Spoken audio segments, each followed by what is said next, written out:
Ingat Yesaya 59 ayat 1 dan 2, ada firman yang berbunyi, bukan tangan Yahweh kurang panjang untuk menolong kamu. Masih ingat Yesaya 59 ayat 1 dan 2? Dan bukan telinganya tidak bisa mendengar, tapi dosa yang ada padamu yang memisahkan dia daripadamu.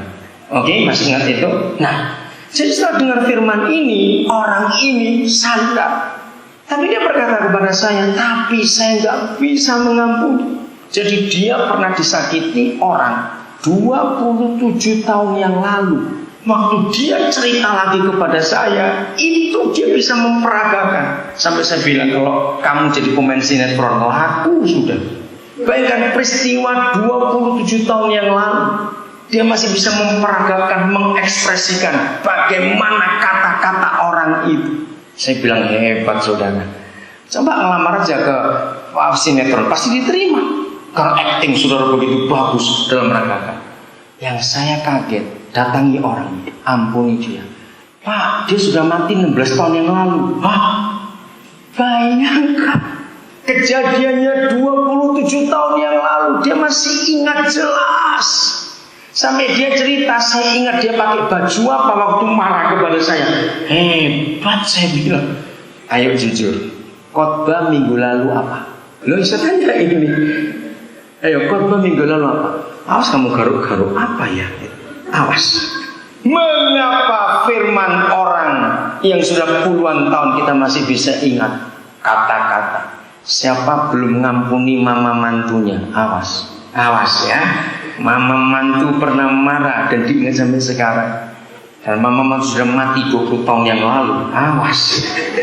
Ngerti contoh-contoh ini saudara? Betapa firman itu nggak punya tempat di hati kita.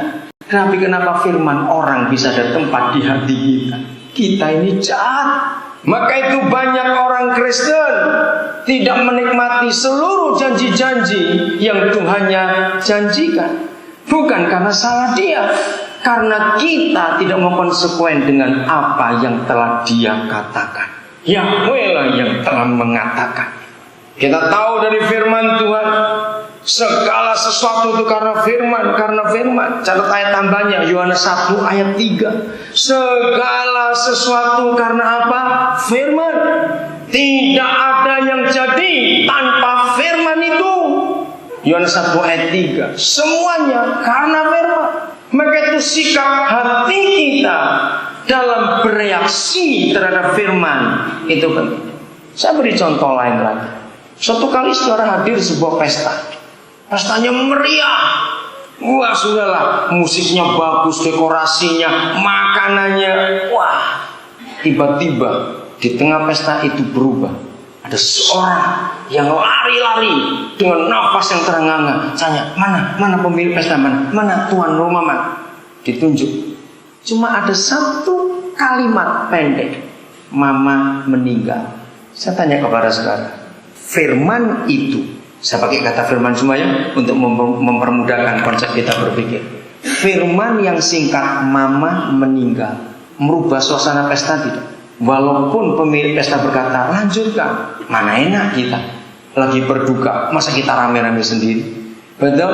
Pasti musiknya berhenti. Yang mau makan biar makan. Kita nggak enak akan rame-rame sendiri, nggak tahu diri betul. Kalau kita tetap rame di sini. Firman itu pendek, mama meninggal. Tanyakan pada diri kita masing-masing, kapan terakhir kali kita mendengar firman dari Bapa kita dan merubah hidup kita total, berbalik arah dengan jelas sekali? Kapan terakhir kali? Saudara, ini yang kita harus ubah dalam hidup kita. Tuhan mengatakan apa kepada kita? Itu penting. 2 Samuel 7. Ini berlaku untuk semua laki-laki, khususnya kepala-kepala keluarga. Dan bagi saudara pemuda yang belum menikah, simpan firman ini. 2 Samuel 7 ayat 18 mulai. Biarlah para suami dan calon suami mendengar ini. Gadis-gadis, kalau engkau memilih siapa calon suamimu, salah satu kriteria adalah konsep ini. Berbahagialah semua gadis kalau mempunyai suami yang Tuhan pernah berfirman kepada dia dalam hidupnya. Firmannya apa untuk hidupmu? Tanyakan gadis-gadis pada pacarmu, calon suamimu. 2 Samuel 7 mulai 18. Lalu masuklah Raja Daud ke dalam. Enggak disebut dalam istana atau dalam mana, tapi yang saya tahu dalam hadirat Bapa di surga. Dia bersekutu. Kemudian duduklah ia di hadapan Yahweh sambil berkata, siapakah aku ini, ya Yahweh Tuhan? Dan siapakah keluargaku, sehingga engkau membawa aku sampai sedemikian ini? Saudara, mari kita ikut menikmati suasana hati Daud pada hari ini. Saudara masih ingat dia anak tertolak atau anak emas dari orang tuanya? Anak tertolak atau anak emas Daud ini? Anak tertolak. Di Mazmur 27:10 catat ya, nggak usah dibuka, catat aja. Mazmur 27:10 ada firman begini: sekalipun ayahku dan ibuku meninggalkan aku, namun Yahweh menyambut aku. Jadi dia anak tertolak. Bapak ibunya nggak suka. Ingat waktu Samuel datang ke rumah Isai, lalu Isai menunjukkan ke-7 anak laki-lakinya, dan setiap anak muncul nomor 1, nomor 2 sampai nomor 7. Yahweh tidak berkata satu kata pun kepada Samuel, bahkan semua ditolak. Bayangkan kalau saudara jadi Samuel, karena begitu 7 ditolak, Isai diam.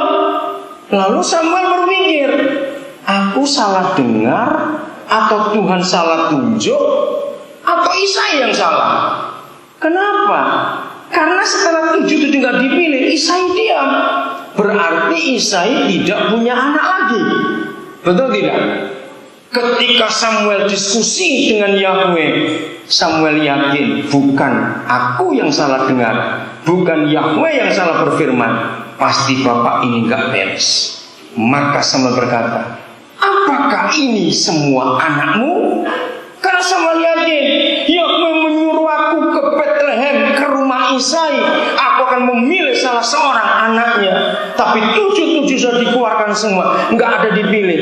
Samuel yakin. Dia nggak berkata, jangan-jangan aku salah dengar tetangganya Isai mungkin. Dia bisa berpikir begitu toh, karena Isainya nggak jujur. Tapi Samuel yakin, aku nggak salah dengar, Yahweh nggak salah berfirman, orang ini yang salah. Apa jawaban Isai? Di situ kita melihat Daud nggak disukai.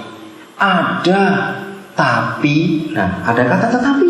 Baca nanti di rumah 1 Samuel 16. Tapi, Samuel marah. Dia berkata, maka berdirilah Samuel berkata, panggil anak itu. Kalau tidak, aku nggak akan makan di rumah ini. Marah Samuel. Daud anak tertolak, diharapkan mati oleh bapaknya karena dia nggak suka. Tapi Isai nggak bisa bunuh anak ini. Hukum Taurat masih berlaku. Maka itu sengaja suruh jadi gembala kambing supaya mati dipukul perampok atau dimakan binatang buas. Anak kecil. Lalu ada tulisan, maka datanglah Daud dan kemerah-merahan mukanya. Banyak gereja menerjemahkan ya, Daud itu cakep, pipinya merah-merah. Bukan, itu angus karena matahari. Salah terjemahan itu. Mukanya angus karena matahari itu. Bisa bayangkan. Saudara, itu sebabnya Daud itu setelah jadi raja, dia duduk, dia menangis. Siapa aku? Siapa keluargaku? Sehingga engkau membawa aku sedemikian ini. Bisa rasakan hatinya, ucapan syukur luar biasa. Yang penting ayat 19-nya. Lihat. Dan hal ini, lihat ini, penting.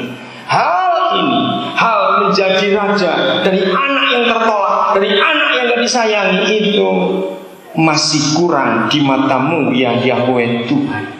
Sebab itu, dengar laki-laki, suami-suami dengar.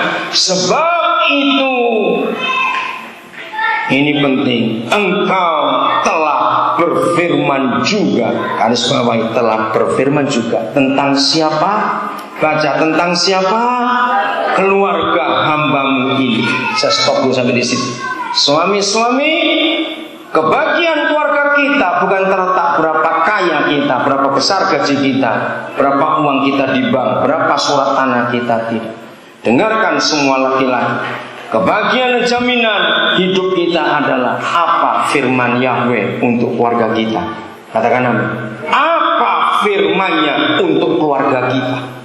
Maka itu penting sekali kita memperhatikan apa yang telah apa diucapkan, diperkatakan, dikatakan oleh Tuhan untuk hidup kita. Itu yang penting. Saya cuma saksi.